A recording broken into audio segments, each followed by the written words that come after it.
Astăzi veți afla adevărul despre Skibidi Toilet 66. Acest episod este făcut special pentru fanii Skibidi Toilet, deoarece astăzi, băi și fete, urmează să aflați niște secrete din Skibidi Toilet 66 pe care 100% nu le-ați observat prima dată când v-ați uitat la videoclip. Și chiar dacă fiți atenți, v-ați uitat foarte atenți la videoclipul lui The Fuck Boom de pe YouTube, 100% n-ați observat aceste secrete pentru că sunt unele noi, deoarece din câte am înțeles a postat o nouă, adică a postat aceeași versiune pe Shorts, însă are niște secrete noi versiunea de pe Shorts. Haideți să vedem care-i treaba, iar vom reacționa la acest videoclip de la Dr. Bio și hai să vedem care-i treaba, bro.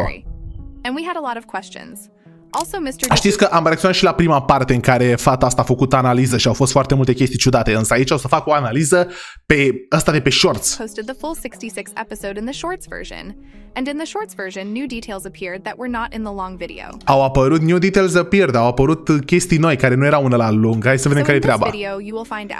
Hai să vedem. What are the differences between the short version and the long version? You will also find out what this description on the screen means. Ok, acolo ceva descripție. Acolo scrie real threat, cred că scrie pur și simplu amenințare reală. What will happen in episode 67? When will Titan TV man return? What about the Titan's cameraman and speaker man? Ok, o să aflăm totul. So what will happen in the next Haideți să vedem. And why will the Skibidi Toilet series end soon? I also Bă, a zis că o să se termine seria, eu nu cred că o să se termine seria. I want to thank all of you because there are already 300,000 of us. 300.000, apăsați butonul de la băi și vedeți să fim și noi 300.000 de subscribe. Subscribe to my channel for those who have not yet subscribed, since 80% of my viewers are not subscribed to my channel. Let's go. And I would really like to dial 500,000 subscribers for the new year. And it's not difficult for you to subscribe, but it's Boss, ce planuri are sora mea, auzi, ci că 500.000 de abonați până la finalul anului, băi. I also have very cool videos about Skibidi toilets. And by subscribing, you will be one of the first da, sora mea, am înțeles, hai începe. Hai să vedem. The release of the next video. Let's go. And let's go. And we'll start with the fact that the short version does not have a green light. Oh my god, știți chestia aia, băi și fete, dacă v-ați uitat la primul episod, ar fi trebuit să vă uitați ca să înțelegeți ceea ce urmează să vorbesc eu aici.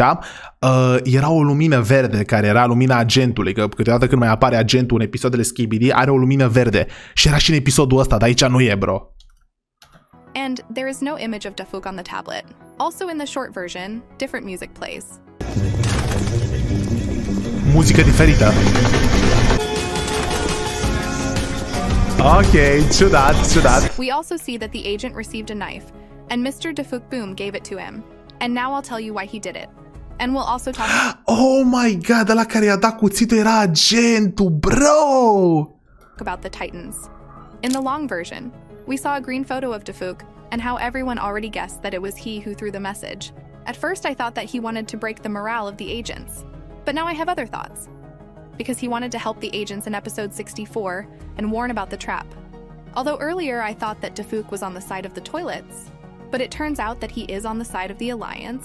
Ok, deci și că, na, au fost mai multe teorii, cum că el ori e de partea toaletelor, ori este de partea alianței, cameramen și nu știu ce, dar și că se pare că e de partea lor, de partea alianței. Hai să vedem de ce. And he specifically sent this message because he knew that the agents would go into berserk mode and fight their enemies even harder. He also Ok, crede că a făcut asta numai ca să îi ambiționeze, gen să le zică, să-i mintă că titanii sunt morți. Eu nu știu ce să zic dacă titanii sunt morți sau nu. Added this to the description of his shorts. Cameramen go berserk. We can also notice that Dafuk now has an assistant, and he thanks him for his help. And here is his channel. He also makes high quality SFM animations. Ok, deși că ăsta l-ajută pe Dafuk. And I hope that he will also help create the next episodes. Referring to this, I can assume that the episodes will come out faster, because Mr. Boom has always worked alone, but now he has a partner, and the new episodes will be even better and will come out faster. And I also noticed that even in this episode, the quality has increased many times. Da, asta am zis și eu, băi și fete, că episodul ăsta chiar a fost nebun în ceea ce privește calitatea. Look at this moment from episode 54, how POV cameraman shoots from a paralyzing gun. Now look at the same moment in episode 65. Uitați-vă, episodul 54 versus episodul 65. And the difference is huge. How much has improved the quality. Ia vedeți cât de mișto se trage. And I hope that they will surprise us together very soon, and the episode will be released quickly. A little later, I will tell you when it will be released. Dafuk deliberately sent a fake message to cheer up the alliance, and also gave the POV cameraman a knife. But what about the Titans? Nu știu, băi și fete, nu știu ce să zic de teoria asta, că el a făcut asta intenționat și dacă titanii chiar sunt morți. If this message is fake, it means that everything is fine with them. But not everything is so simple. But I'm sure that they weren't killed, because it's not logical. Dafuk definitely won't kill the Titans in this way, and even if the Titans die, it will be in battle. And I think that they are now prisoners of the toilets. And perhaps we will see them already in episode 67 or 68. Ok, ea nu crede că ăștia sunt morți. Eu nu știu ce să zic, băi și fete. But Eu nu more știu ce on să that zic. a little later. Eu nu știu ce We să still zic. have a lot of topics for discussion, so be sure to watch until the end. Everything is just beginning. And now we will talk about this message from Dafuk, which appeared in the short version. It says, Uite, este mesajul care apare doar în versiunea short. real threat. Real threat, amenințare reală. But what does this mean? Dafuk already warned us in episode 64 that there would be a trap, and so it happened. The Titan Uite, acolo așa comunică el că și atunci când a fost acea capcană, băi și fete, el a pus trepa, zis capcana, atenție, capcană. suffered greatly from the explosion, but now I think that this is a more serious message. Perhaps one of the Titans will even die. But you will say that the Titan TV man has finally appeared and he will save everyone. But guys, everything is not so clear. Ok, ea crede că s-ar putea să vină Titan TV și să salveze pe toți. Eu nu cred chestia asta, băi și fete. Nu știu, bă, eu cred că s-ar putea ca titanii să fi murit sau măcar unul dintre ei. By the way, in the short versions, the phrases of the TV men have changed, and the phrase of the Titan TV man has also changed.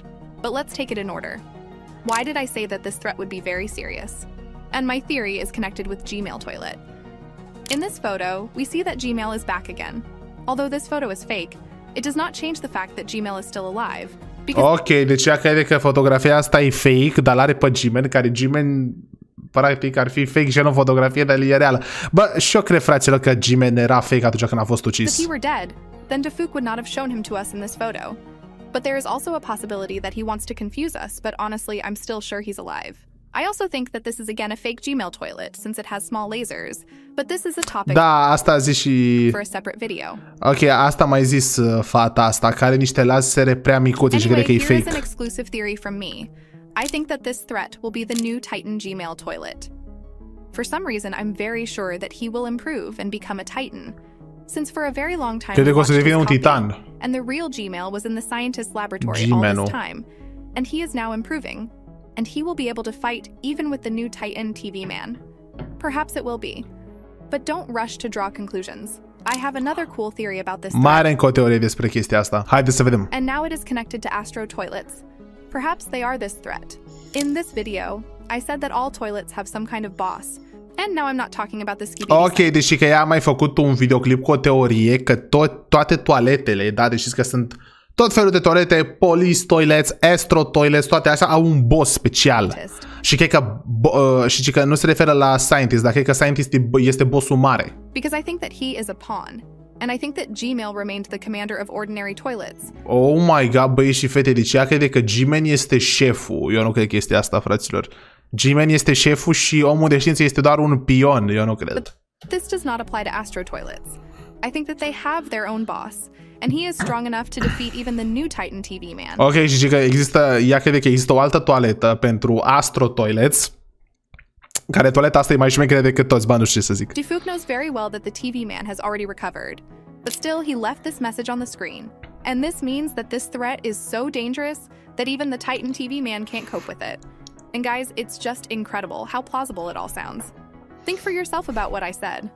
Also, Dafuk said in the description of episode 66 that the final battle has begun, and something terrible will happen there. Bă, cică, the final battle begins. Bă, cum adică, bă, fraților, eu nu vreau să se termine Skibidi Toilet. Deci, oh my god, deci Dafuk a scris chestia asta. De aici a luat, oh my god, ok, asta este o informație nașpa. Începe bătălia finală. Bătălia finală între cine, bro? The final battle is already very close, and no matter how much you would like to hear it, it's possible that the Skibidi Toilet will end soon. But more on that, not much later. De eu nu cred că se termină, eu cred că se termină așa, gen, pentru cred că moare cineva, vreun titan, dar nu cred că se termină. And now we get two options of events. The first is that Gmail toilet will become a Titan and will be incredibly strong. Or the threat will be from the Astro toilets. Since I'm sure that they have their own boss. Anyway, let's talk about TV men. In the short versions, the phrases have changed, and I'll also correct some of my phrases from the analysis Oh my god, deci că s-au schimbat frasele, adică s-a schimbat ce au vorbit ăștia în shorturi? Ia. episode 66. Ia. And now you will hear it all.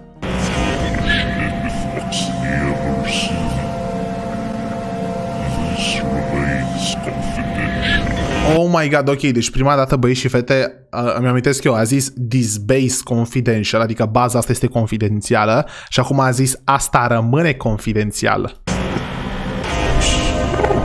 Ba nu!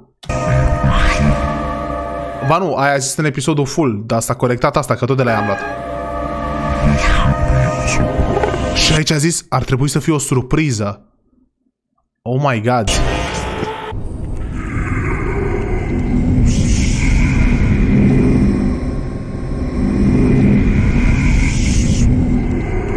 Arată că s-a mai întâmplat asta?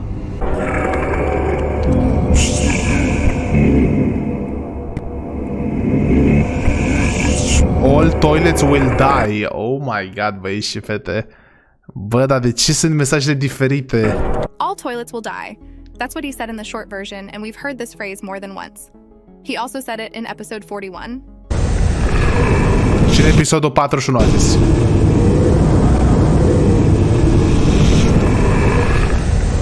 And then all the toilets died. Și după toate toaletele au murit. Ok, nu chiar toate, că Then da. he himself almost died in episode 47. Până și el And era it's să very moară. funny, but when will we see him? Based on this badge that the TV scientist has, he should appear in episode 67. Bă, ia uitați-vă, fraților, ăsta are... Ia uite, are un televizor cu 067, gen, că este un... Este omul de știință cu numărul 67, gen, următorul episod. And this is logical. Bă. I also predicted it in my videos, and this is connected by the fact that in episode 47 he disappeared.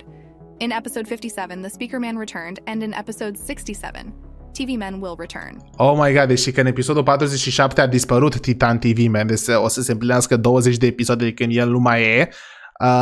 Și în episodul 57 a revenit Speaker Man-ul. Și acum, în episodul 67 o să revină asta. Titan in episode 67. But I also have a crazy idea. TV Man was the first to say that all the toilets will die in episode 41, and in episode 47 he almost died himself. And now look. 47 minus 41 equals sign 6. Exactly 6 episodes passed before TV Man disappeared. But what if he appears... Mamă, deci asta face niște calcule, băi, și eu nu cred în asta, adică, băi, faci niște calcule așa. Not in episode 67, but in episode 68. And episode și dacă apare în episodul 68, de ce ar apărea în episodul 68? Adică n-are niciun sens. Toate astea aduc că o să apară în episodul 67, mai ales că la următorul episod. De ce în episodul 68? S-ar putea să revină Titan TV Man. Dar eu zic, băi, și fete, că n-a stat la nimic nici cu titanii ailalți. Poate au fost recuiți. But what does it mean? I'll explain everything to you now. In episode 68, he also said that all toilets will die. The last time when he said all toilets will die, 6 episodes passed, and he disappeared. And if we also add 6 to episode 68, 68 plus 6 equals 74. And episode 74 is the last episode of season 24. And it is in this episode that TV Man Titan will die.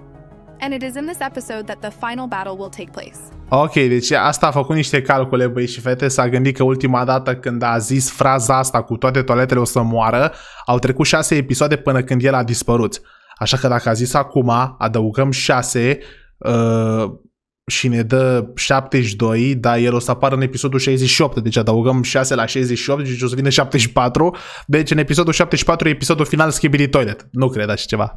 And it is in episode 74 that the Skibidi Toilet series will end. Something like this, friends. No, eu nu cred. Something like this, friends. This is a very crazy theory, but it also has the right to life.